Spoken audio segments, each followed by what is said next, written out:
कई लोग कहते हैं गुरुजी क्या दूध चढ़ाना जरूरी है शंकर पर? कई लोग कहते हैं गुरुजी क्या दही चढ़ाना जरूरी है शंकर पर? शहद चढ़ाना जरूरी है? घृत चढ़ाना जरूरी है? शक्कर चढ़ाना जरूरी है? शिव महापुराण की कथा कहती है 5 चीजें शंकर भगवान पर चढ़ती है। दूध अर्थात घर में लक्ष्मी की वृद्धि करता है, इसलिए चढ़ाया जाता है।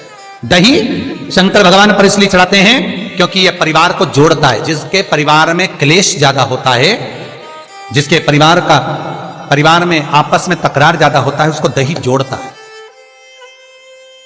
शहद घर में चिड़चिड़ प्रवृत्ति को समाप्त करता है। घी रोग को समाप्त करता है। शक्कर मिष्ठान घर में यदि लक्ष्मी आकर जा रही हो तो मिष्ठान समर्पित किया जाता है। इसलिए पंचामृत स्नान का भाव शिव महापुराण कहते हैं। पंचामृत स्नान का भगवान, इसलिए 5 चीजें शंकर को समर्पित हैं। दूध, दही, घृत, शहद, शक्कर अर्थात मिष्ठान। शक्कर से मूलतः यहां शिव महापुराण में शक्कर नहीं लिखी है, मिष्ठान। अब लोग शक्कर पीस कर अभिषेक करते हैं, परंतु मिष्ठान अर्थात गाय के दूध से निर्मित कोई मिठाई और उस मिठाई से भगवान शंकर का अभिषेक। अब लोग भले शक्कर रखने लगे शंकर जी के अभिषेक में, पर यहां शक्कर नहीं लिखा है, यहां मिष्ठान।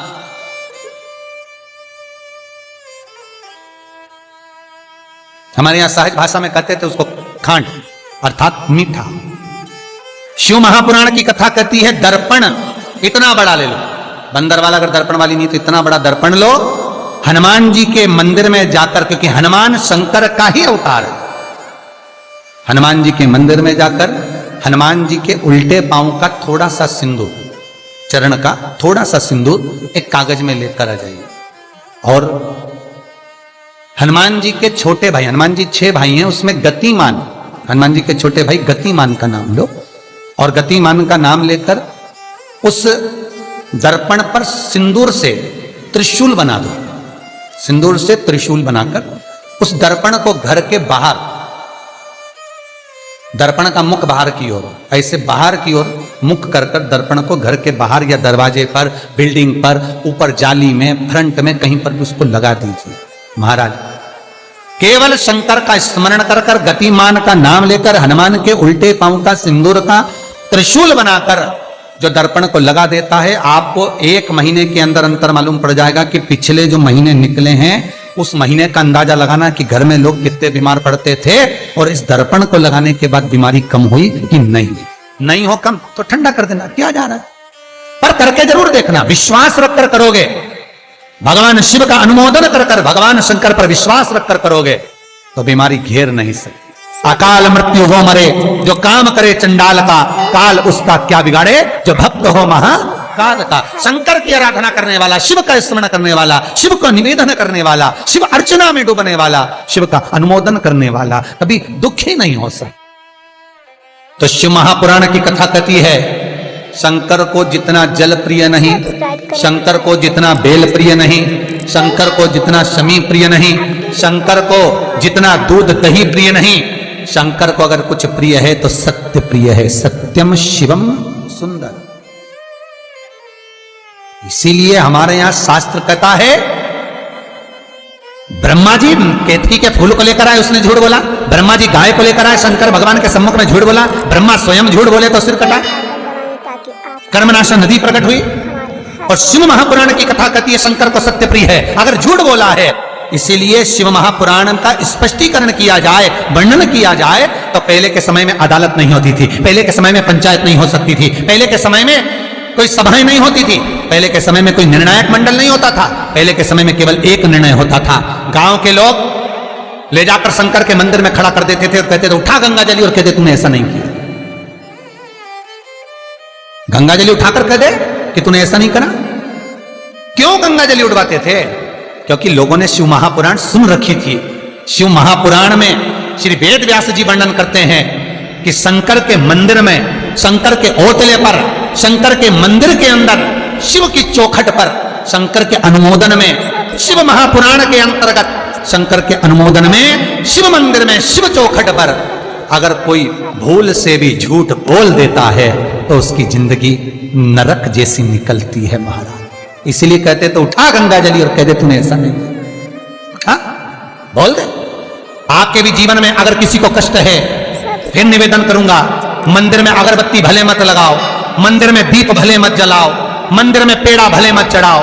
अगर आपके मोहल्ले में, आपके पड़ोस में, आपके परिवार में, आपके नजदीक में अगर कोई दुखी है, कष्ट में है, उसको यदि प्रेम की वाणी भी बोल ली है, एक रोटी भी प्रेम की खिला दी, किसी के चेहरे पर इस्माइल ला दी, तो मंदिर में दिया जलाने के बराबर है। मंदिर में दीप जलाने के बेलपत्र भगवान माता पार्वती के अश्रु से है, रुद्राक्ष भगवान शंकर के अश्रु से है, शमी पत्र उमा और महेश्वर भगवान शंकर के विग्रह के सुख से जो जल प्रकट हुआ है, उस जल से शमी की उत्पत्ति है। दोनों के मिलन से, दोनों के मिलन से। जैसे एक मुखी से लेकर 14 मुखी तक रुद्राक्ष होते हैं, आपको पहले भी कथा में कहा, एक मुखी से लेकर 14 मुखी तक रुद्राक्ष होते हैं। सभी रुद्राक्ष का अपना अपना एक मंत्र होता है, अपनी अपनी एक साधना होती है जिसके अनुसार रुद्राक्ष काम करता है। एक मुखी रुद्राक्ष लक्ष्मी की वृद्धि के लिए होता है। कभी मौका मिले तो एक मुखी रुद्राक्ष का दर्शन करना। पर एक मुखी रुद्राक्ष जितना छोटे से छोटा होता है, जितना छोटे से छोटा होता है, उतना सुख दे। एक मुखी रुद्राक्ष लक्ष्मी की वृद्धि के लिए होता है, कार्य सिद्धि के लिए होता है। कोई भिखारी से भिखारी, गरीबड़े से गरीबड़ा भी अगर धारण कर ले, उसके घर में एक मुखी रुद्राक्ष अगर प्रवेश कर जाए तो सुख का अनुभव करा देता है, संपदा का अनुभव कराता है, सरस्वती का भाव प्रकट करता है, वैभव का भाव देता है। एक मुखी रुद्राक्ष का मंत्र है ओम ह्रीं नमः, ओम ह्रीं नमः। ये लक्ष्मी के लिए होता है महाराज। दो मुखी रुद्राक्ष बांधा को हरता है। कोई तकलीफ आ रही है, कोई प्रशासनिक कार्य है, कोई काम नहीं हो रहा, फाइल आगे नहीं बढ़ रही, बहुत तकलीफ आ रही है, तो दो मुखी रुद्राक्ष जो व्यक्ति धारण करता है उसका कार्य सफल होता है। दो मुखी रुद्राक्ष का मंत्र है ओम नमः।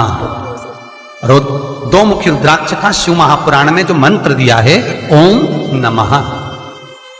विदेश्वर संहिता के अंतर्गत शिव महापुराण में रुद्राक्ष के 14 मुखी रुद्राक्ष के मंत्र दिए हुए हैं। आप शिव महापुराण नहीं पढ़ सकते तो मंत्र लिख लें। दो मुखी रुद्राक्ष का मंत्र है ओम नमः। तीन मुखी रुद्राक्ष विद्या प्राप्ति के लिए होता है।